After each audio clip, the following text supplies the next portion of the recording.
बेटी का फर्ज। जयपुर शहर के सिटी अस्पताल में उस्मान का इलाज चलते 15 दिन से भी ज़्यादा हो गए थे, लेकिन उसकी तबीयत में कोई सुधार नहीं हो रहा था। आईसीयू वार्ड के सामने परेशान उस्मान के अब्बा सरफराज लगातार इधर से उधर चक्कर लगा रहे थे। कभी बेचैनी में आसमान की तरफ दोनों हाथ उठाकर वे बेटे की ज़िंदगी की भीख मांगते, तो कभी फर्श पर बैठकर फूट फूट कर रोने लग जाते। उधर अस्पताल के एक कोने में उस्मान की माँ फरजाना भी बेटे की सलामती के लिए दुआ मांग रही थी। तभी आईसीयू वार्ड से डॉक्टर रामानुजम बाहर निकले तो सरफराज उनके पीछे पीछे दौड़े और उनके पैर पकड़कर गिड़गिड़ाते हुए कहने लगे, डॉक्टर साहब, मेरे बेटे को बचा लो, आप कुछ भी करो, उसके इलाज में कमी नहीं आनी चाहिए। डॉक्टर रामानुजम ने उन्हें उठाकर तसल्ली देते हुए कहा, देखिए अंकल, हम आपके बेटे को बचाने की पूरी कोशिश कर रहे हैं। उसकी तबीयत अभी भी गंभीर बनी हुई है। ऑपरेशन और दवाई को मिलाकर कुल 5 लाख रुपए का खर्च आएगा। कैसे भी हो, आप मेरे बेटे को बचा लो। डॉक्टर साहब, मैं 1-2 दिनों में पैसे का इंतज़ाम करता हूँ, सरफराज ने हाथ जोड़कर कहा।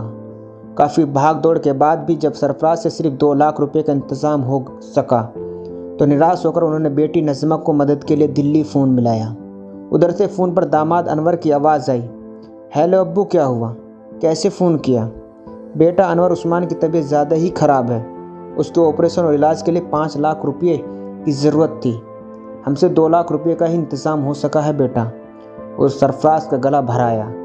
इसके पहले कि उनकी बात पूरी होती, उधर से अनवर ने कहा, अब्बू आप बिल्कुल चिंता न करें, मैं तो आ नहीं पाऊँगा, लेकिन आपकी बेटी कल सुबह पैसे लेकर आपके पास पहुँच जाएगी। दूसरे दिन नजमा पैसे लेकर जयपुर पहुँच गई।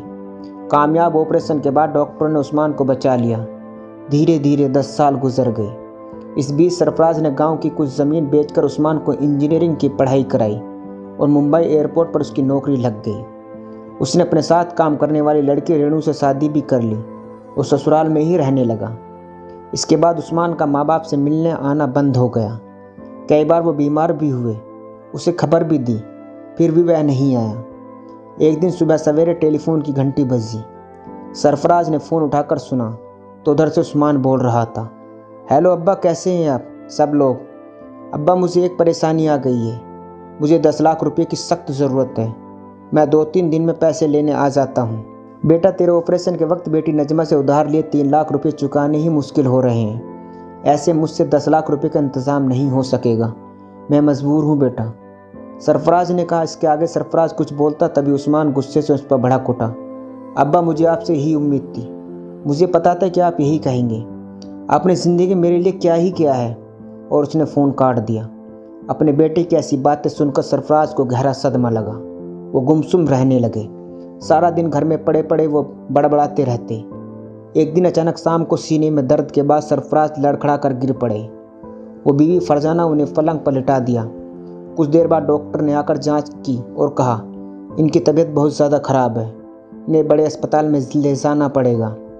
कस्बे के नज़दीक जिला अस्पताल में सारी जांच और रिपोर्ट को देखने के बाद सीनियर डॉक्टरों ने फरजाना को अलग बुलाकर समझाया और कहा कि सरफराज को घर ले जाकर खिदमत करें।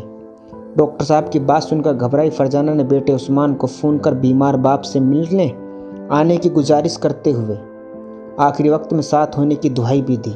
उधर से फ़ोन पर उस्मान ने अम्मी से काफ़ी भला बुरा कहा।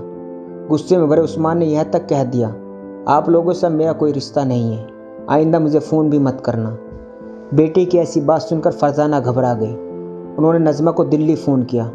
हेलो नज़मा बेटी, तेरे अब्बा की तबीयत बहुत ख़राब है, तू अनवर मियाँ से इजाज़त लेकर कुछ दिनों के लिए यहाँ आ जा।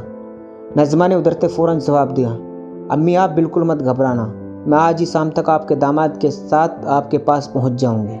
शाम होते होते नज़मा और अनवर जब घर पहुँचे तो ख़ानदान के लोग सरफराज के पलंग के आसपास बैठे थे।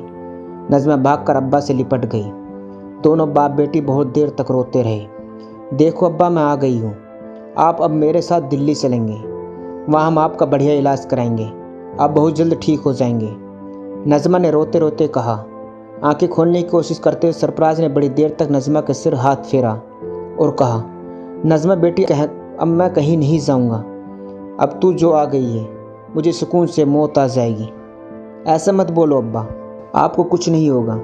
उसी दिन अम्मी को बुलाकर उसने कह दिया, अम्मी आपने खूब खिदमत कर ली, अब मुझे अपना फ़र्ज़ अदा करने दो। उसके बाद तो नज़मा ने अब्बा की खिदमत में दिन रात एक कर दिया। समय पर दवा, चाय, नाश्ता, खाना, नहलाना और घंटों तक पैर दबाते रहना।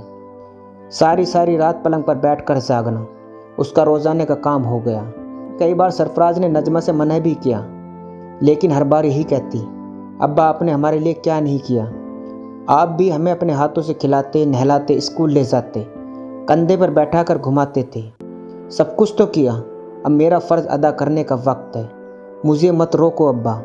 बेटी की बात सुनकर सरफराज चुप हो गया। नज़मा की खिदमत ने करिश्मा कर दिया। सरफराज की सेहत में सुधार होता चला गया। एक दिन दोपहर के वक्त नज़मा अब्बा का सिर गोद में लेकर चम्मच से जूस पिला रही थी। तभी घर के बाहर कार के रुकने की आवाज़ सुनाई दी। कुछ देर बाद उस्मान एक वकील के साथ अंदर जाने लगा। वकील के हाथ में टाइप किए कुछ कागजात थे। उस्मान दरवाजे पर खड़ी फरजाना से सलाम करके आगे बढ़ा तो उन्होंने उसका हाथ पकड़कर रोक लिया और पूछा, कौन हो तुम, कहाँ जा रहे हो? अरे अम्मी, मैं हूँ आपका बेटा उस्मान। इतना कहते हुए सरफराज के पलंग के पास जाकर खड़ा हो गया। तभी सरफराज ने तकिए का सहारा लेकर पूछा, कौन हो तुम और ये वकील साहब कैसे आए हैं? अब्बा, मैं आपका उस्मान। कौन उस्मान? मैं किसी उस्मान को नहीं जानता, ना मेरा उससे कोई रिश्ता है। मेरा तो एक ही बेटा है, या मेरी बेटी नज़मा। इतना कहकर उन्होंने मुंह फेर लिया और कहा, वकील साहब, शायद आप मेरी जायदाद उस्मान के नाम करवाने के कागजात पर दस्तखत कराने के इरादे से आए हो, लेकिन आप लोगों को बहुत देर हो गई। उन्होंने तकिए के नीचे से कागजात निकालकर बताते हुए कहा, मैंने बेटे के लिए बहुत किया, अपना सब कुछ दिया, लेकिन सब बेकार चला गया। मुझे ज़िंदगी भर यही अफसोस रहेगा कि मेरी नज़मा जैसी और बेटियां क्यों नहीं हुई। अब मेरा सब कुछ इसका है, ये ज़िंदगी भी इसी की खिदमत की बदौलत है। आप मेहरबानी करके चले जाएं। यहाँ उस्मान नाम का कोई भी नहीं है। यह सुनकर उस्मान के होश उड़ गए और वह मुंह लटकाकर वकील के साथ घर से बाहर निकल गया। दोस्तों, बस इतनी सी थी ये कहानी। दोस्तों, कहानी अच्छी लगी हो तो चैनल को सब्सक्राइब करना ना भूलें।